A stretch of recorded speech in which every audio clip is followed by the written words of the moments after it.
points of interest that can be tracked from one frame to the next. And as those points are seen from different angles, their 3D position can be inferred, and they get added into the map, which you can see being built up on the right.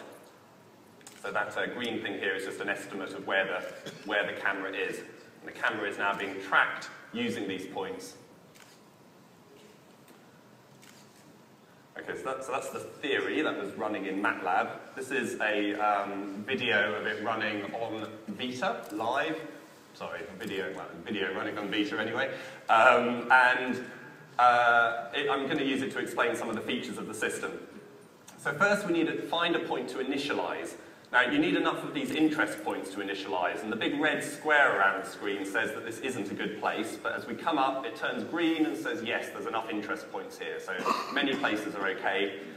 Here we're going to initialize, and as we move slightly, that was enough to then give us the 3D position of these points. So the green points are now known, and we can place an augmentation on the cooker.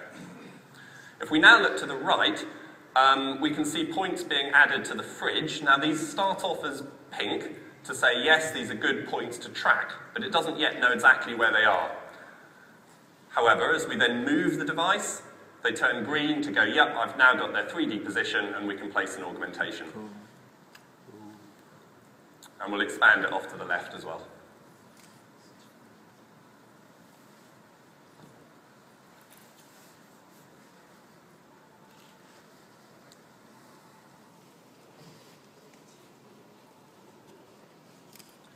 Okay, so now we've mapped out a pretty large area of my kitchen.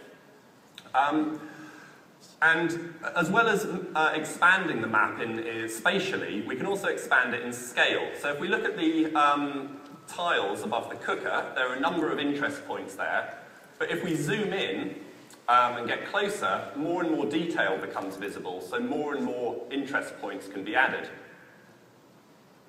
And again, we can add another augmentation onto this surface as well.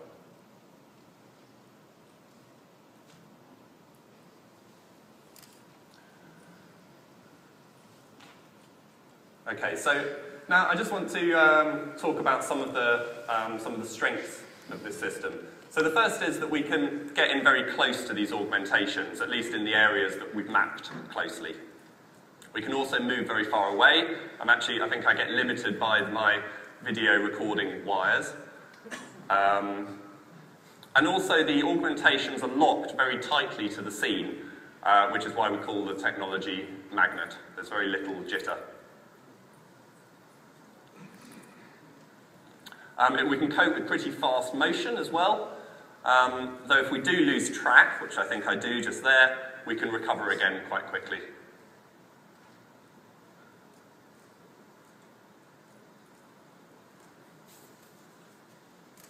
So again, we lose track as we look down, but we regain again.